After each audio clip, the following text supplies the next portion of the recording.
الله وبركاته. اليوم عندنا طبخة سمك، مكبوس سمك على طريقة البحرينية. السمك طبعا ما بقليه، بخليه بسويه مع الحمسة. وهني عندي كزبرة، فلفل بارد، وعندي بصل، وهني عندي سمنة وزيت زيتون بدال الزيت العادي. وهني بهارات مكس اللي هي المعتادة: ورق غار وجرفة، ليمون، كزبرة، كمون، فلفل أسود، قرنفل. وأنا عندي مهروس ثوم وزنجبيل. وهني البهارات: عندي فلفل أحمر، وعندي هني بهار السمك، بهار مكس بحريني، وهني عندي ليمون مطحون وملح، شوية كركم، وهني كزبرة. الحين براويكم. طبعا الفكرة في الموضوع اني ما اقلي السمك. اول شي بحمس الحمسة زين ما زين، وعقب بحطي ايش السمك في الحمسة.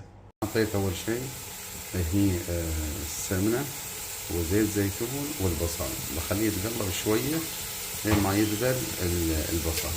هني طبعا في تكنيك لازم نحمس زيادة، يعني ما نسوي الشغلة بسرعة بسرعة، ونعطي وقت للحمسة اللي هي بتكون بالبصل والفلفل البارد والكزبرة والبهارات. هو اللي راح يسوي لنا الطعم. نفس ما انتم شفتوا، بدأ مجرد ما يذبل البصل نزلت الفلفل البارد ونزلت اللي هو الكزبرة، وببدأ أشوح فيه وبخلي لين ما يذبل زين ما زين. نزلت هذا البهارات الحب، وببدأ شوية أشوح بعد لين تطلع الريحة.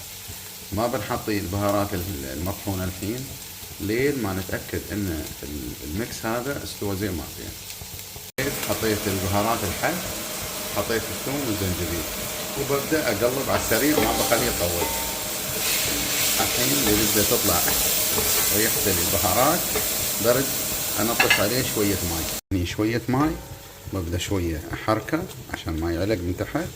وبنزل الحين السمك بعد شوي عشان ياخذ من الطعم. ما حطيت كمية الماي كاملة اللي ابغيها حاليا. ليش؟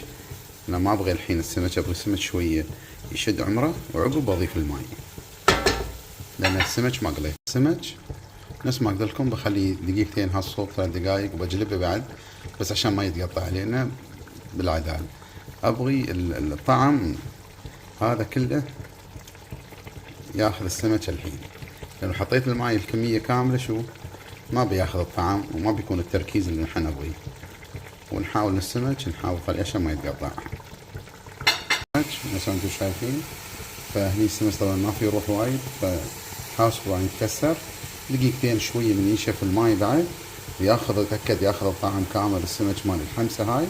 بضيف الماي بيكون مقدار، لأنه بكبسه بيكون مقدار العيش شيلتين ماي، يعني إذا تشيل عيش شيلتين ماي.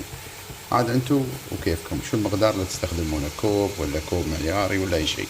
الماي وبنحاول شوية نحركه، بس ما نحرك السمك وايد، ونخليه تقريبا 10 دقايق بس.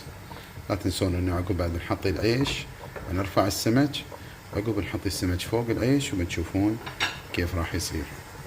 فبعد بيستوي فترة نضوي بعد ما نحط العيش. الحين وهني حطيته برا، وهني خليت بعض القطع الصغيرة في العيش عشان ينكه في العيش. نزلت العيش، بضيف عليه شوية ماي وخلاص بخليه لين ما ينشف، يمكن شوي من الماي يعني يدخل بيوت على قولتهم. عقب بنرد السمك فوقه وبرش برشة بهار ماي. هذا قياس الماي حطيته الحين.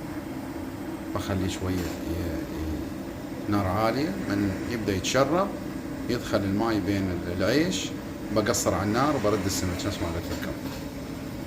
هني السمك رديته فوق، وحطيت الليمون وشوية رشة زبدة أو سمنة اللي تبونه، ومخليه يتسكر نص ساعة. كل ما طول زيادة كل ما كان مكبوس أحسن. أنا بخليه تقريبا 40 دقيقة، و20 دقيقة خلاص بنطلع البخار. بس أنا خليت الماي فيه تعمدت عشان ياخذ وقته ويلين عندي. أنا خلصت. علينا وعليكم بألف عافية، ولا تنسون الاشتراك في القناة.